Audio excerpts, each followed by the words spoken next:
Baghdad مقدس میں ایک بڑے بزرگ تھے محمد جام رضی اللہ تعالیٰ عنہ، بڑے پائے کے بزرگ ہیں، صاحب کرامت بزرگ گزرے ہیں۔ یہ وہ دور تھا جب ہلاکو بادشاہ پوری دنیا میں اپنی درندگی پھیلا چکا تھا، جہاں جاتا تھا قتل عام کرتا تھا، یکے بعد دیگرے وہ ملک فتح کر رہا تھا، لاشوں کے انبار لگا رہا تھا۔ اس کی کرسی تو لوگوں کی لاشوں پر ہی لگتی تھی۔ ہلاکو نام سنا ہوگا آپ نے، بڑا ظالم بادشاہ۔ اور یہ جنگ کرتے کرتے جب اس کا ٹارگٹ بغداد ہو گیا، بغداد اس وقت مرکز اسلام کہلاتا تھا، علماء دین وہاں پر کثرت سے ہوا کرتے تھے، علم کی بڑی بڑی درسگاہیں وہاں پر موجود تھی، دانشور وہاں موجود تھے، صوفیہ موجود تھے۔ تو بغداد میں بڑی بڑی پرانی تاریخی کتابیں موجود تھیں، بغداد کو اس نے ٹارگٹ بنایا۔ سنیے، بغداد کو جب ٹارگٹ بنا کر اپنی فوج لے کر وہ بغداد پر چڑھائی کرنے کے لیے نکلا تو بغداد سے کافی فاصلے پر پڑاؤ کیا، ابھی کافی دور تھا، اور اس نے اپنے 2 سپاہیوں کو بھیجا کہ بغداد کا معائنہ کر کے آؤ، دیکھ آؤ لوکیشن کیا کیسا ہے۔ تو اس کے سپاہی جب بغداد کے لیے نکلے تو لوگوں میں ہلچل مچ گئی، بہت سنسنی پھیل گئی کہ ہلاکو قریب آ چکا ہے اور بغداد کو تباہ کرنے والا ہے، کیونکہ سب تباہیاں انہوں نے دیکھ لی تھی۔ ہلاکو نے کیا کون سے شہر برباد کیے، کتنوں کا قتل عام کیا، وہ سب کو پتا تھا۔ تو بغداد کے اکثر لوگ دوڑے دوڑے حضرت محمد جام کے پاس آئے، کہا کہ آپ ہمارے رہبر ہیں، آپ ہمارے رہنما ہیں، اللہ والے ہیں، ہمیں بچا لیں، آپ دعا کریں۔ ہلاکو جیسا ظالم بغداد پر ٹوٹ پڑا ہے۔ وہ اس وقت بیٹھے ہوئے تھے، ان کے ہاتھ میں کھٹوری تھی، آپ نے وہ کھٹوری کو یوں پلٹ دیا اور کہا جاؤ اللہ حفاظت فرمائے، اللہ حفاظت فرمائے۔ لوگ چلے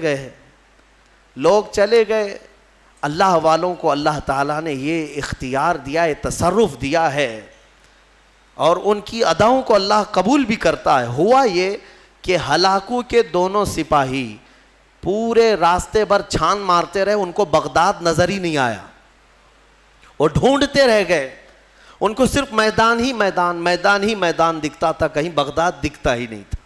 وہ واپس لوٹے اور بادشاہ سے کہا کہ بغداد تو ہے ہی نہیں قریب، کہیں پر کوئی شہر ہی نہیں ہے، صرف اور صرف چٹیل میدان ہے۔ تو ہلاکو کو اتنا غصہ آیا ان کی بات پر کہ یہ جھوٹ بول رہے ہیں، دونوں کو اس نے قتل کر دیا۔ کہا جھوٹ بول رہے ہو تم، بغداد کے بالکل ہم قریب آئے ہوئے۔ دوسرے دن بغداد کو اپنے خاص 2 وزیروں کو بھیجا، کہا جاؤ تم دیکھ کر کیا ہو، عام سپاہیوں پر بھروسہ نہیں ہے۔ اپنے معتمد 2 وزیروں کو بھیجا، وہ جب آئے، دوسرا دن تھا، تو پھر لوگوں کو خبر چلی کہ آج ہلاکو کے 2 جاسوس اس کے مخصوص وزیر آ رہے ہیں۔ پھر دوڑے دوڑے حضرت محمد جام کے پاس آئے اور ان سے سفارش کرنے لگے کہ حضور آج وہ اپنے مخصوص جاسوسوں کو بھیج رہا ہے اور وہ بغداد کے قریب آئے ہیں، ہماری بیویاں بیوہ ہو جائیں گی، بچے یتیم ہو جائیں گے، بچا لیں، اللہ کا واسطہ دیتے ہیں۔ حضرت محمد جام نے آج پھر کھٹوری اٹھائی، پلٹ دیا، کہا جاؤ اللہ حفاظت فرمائے۔ چلے گئے، وہ 2 وزیر بھی گھوم پھر کر کے گئے، انہیں بھی بغداد نظر نہیں آیا، صرف چٹیل میدان۔ اللہ والے اپنے کوزے سے جسے چاہے چھپا لیں۔ واپس وہ شام کو لوٹے، ہلاکو کے پاس کہے سچ کہہ رہے تھے وہ دونوں سپاہی، ہمیں بھی بغداد نظر نہیں آیا، ہم غلط راستے پر تو نہیں آئے۔ بادشاہ کو اب غصہ بھی تھا اور تجسس بھی بڑھ گیا کہ ایسا کیسے ہو سکتا ہے۔ اس نے کہا اب معائنے کی ضرورت نہیں، مجھے یہاں سے بغداد کی روشنی نظر آ رہی ہے اور تم کو قریب سے بغداد کیوں نہیں نظر آیا؟ تو پھر تیسرے دن اس نے فوج کی تیاری کر لی کہ نہیں اب معائنے کی ضرورت نہیں، ساری فوج ہی چل پڑے، میرے ساتھ ساتھ چلو اور حملہ ایک ساتھ کیا جائے گا بغداد پر۔ تیسرے دن صفیں لگ گئیں، ہلاکو اس کی سپہ سالاری سربراہی کر رہا تھا، اور جب بغداد کی طرف وہ طبل بجاتے ہوئے، نقارے بجاتے ہوئے نکلے، اب پھر بغداد والوں میں سراسیمگی پھیل گئی۔ اب یہاں پر دوڑ بھاگ، سارے ادھر ادھر کھلبلی مچ گئی۔ پھر دوڑے دوڑے حضرت محمد جام کے پاس آئے، مومنین کا ایک بڑا ایک بڑا مجمع آیا، سب رونے لگے، کہا کہ حضور بچا لیں بغداد کو، یہاں امانتیں ہیں بزرگوں کی، یہاں مسلمانوں کا مرکز ہے، بچا لیں۔ حضرت محمد جام تیسرے دن ان کے ہاتھ میں کھٹوری تھی، وہ پلٹ رہے تھے، غیب سے ندا آئی کہ اے میرے بندے اب رک جاؤ، اب رک جاؤ، کب تک تم انہیں اس طرح سے بچاتے رہو گے؟ انہوں نے اب تک اپنی حالت نہیں بدلی، ان کو اپنی حالت پر چھوڑ دو۔ حضرت محمد جام کو حکم ہوا، غیب سے ندا آئی، انہوں نے وہ کھٹوری چھوڑ دی، نہیں پلٹا۔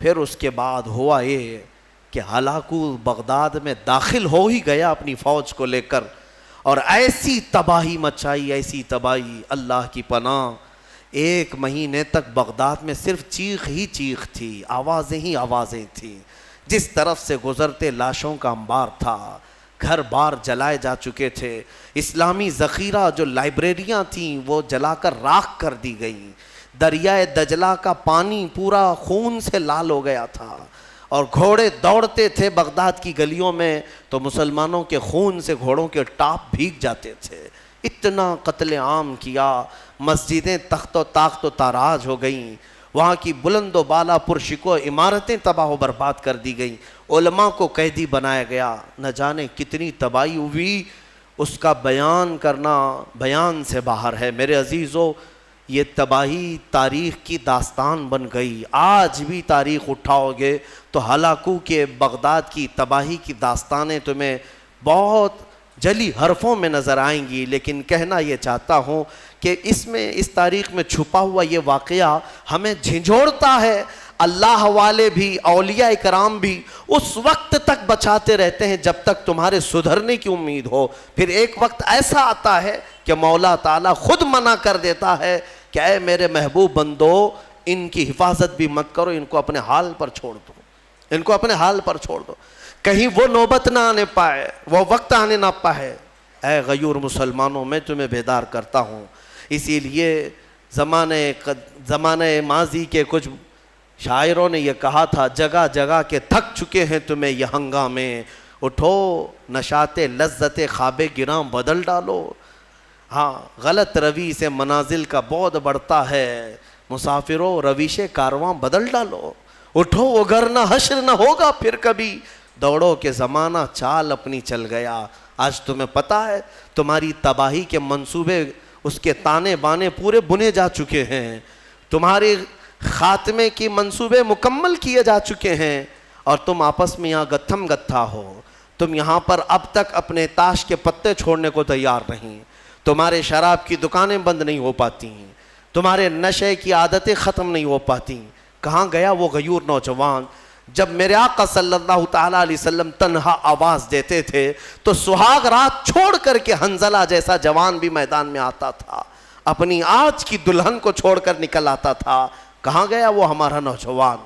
بوڑھے بھی اپنے وقت میں، تمہیں پتہ ہے بدر کی رات کو دوسرے دن جانا ہے، مدینے کے ایک گھر میں باپ اور بیٹے میں جھگڑا ہو رہا ہے، کس بات پر؟ بیٹا کہتا ہے میں رسول پاک کے ساتھ جاؤں گا، باپ کہتا ہے نہیں میں جاؤں گا، دونوں میں جھگڑا ہو رہا ہے، اور دونوں نے حضور پاک صلی اللہ تعالیٰ علیہ وسلم کے پاس شکایت کی کہ آقا آپ فیصلہ فرما دیں کون جائے گا۔ بیٹا کہتا ہے یہ باپ میرے بوڑھے ہو چکے ہیں، انہیں گھر سنبھالنے دیں۔ بوڑھے کہتے ہیں نہیں میرا حق زیادہ ہے، میں عمر والا ہوں، اس کا تجربہ کم ہے، میں آپ کے ساتھ جاؤں گا۔ یہ کھیلنے کے لیے مقابلہ نہیں ہو رہا ہے، جان دینے کے لیے مقابلہ ہو رہا ہے، گردنیں لے کر کے نکلنے والا ہے۔ حضور پاک نے فرمایا قرآن اندازی کر لو، قرآن اندازی کر لو، نام نکالو۔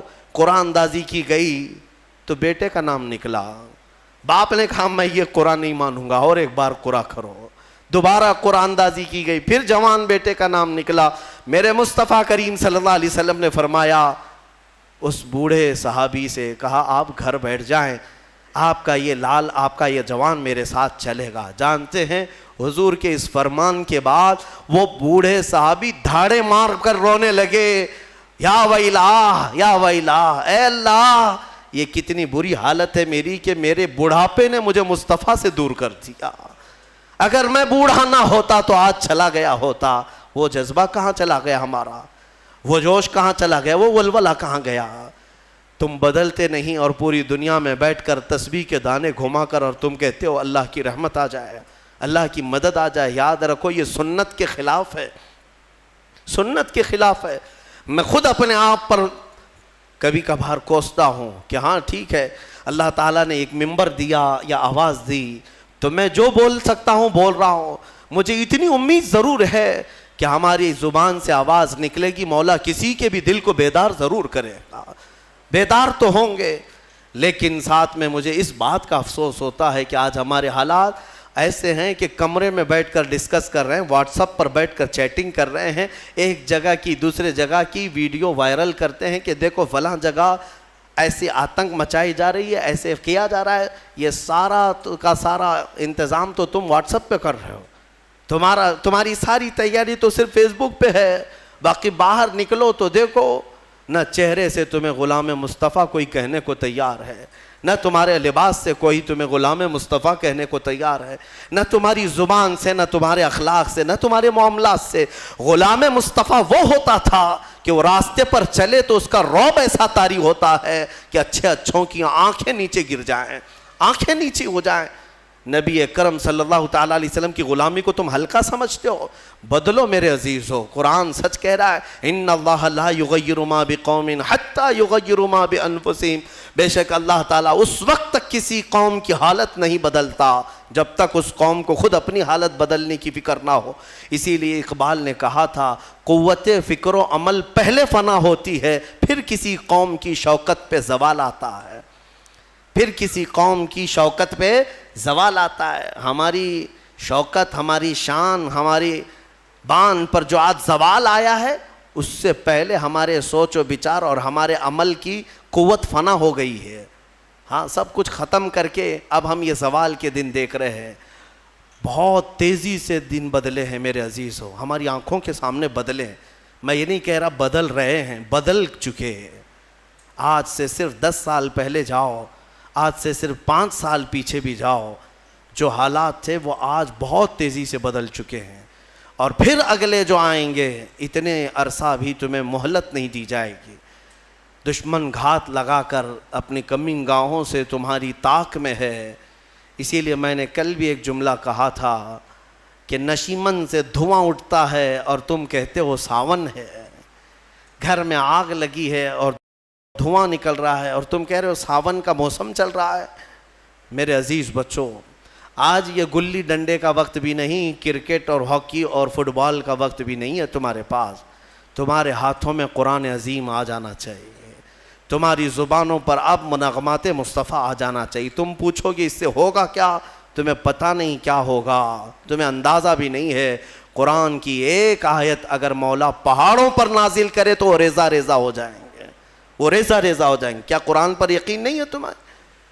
اللہ نے فرمایا لو انزلنا هذا القرآن على جبل لرأيته خاشعا متصدعا من خشیۃ اللہ، اگر ہم یہ پہاڑوں پر نازل کرتے تو تم دیکھتے کہ اللہ کی خشیت سے یہ ریزہ ریزہ ہو جاتے۔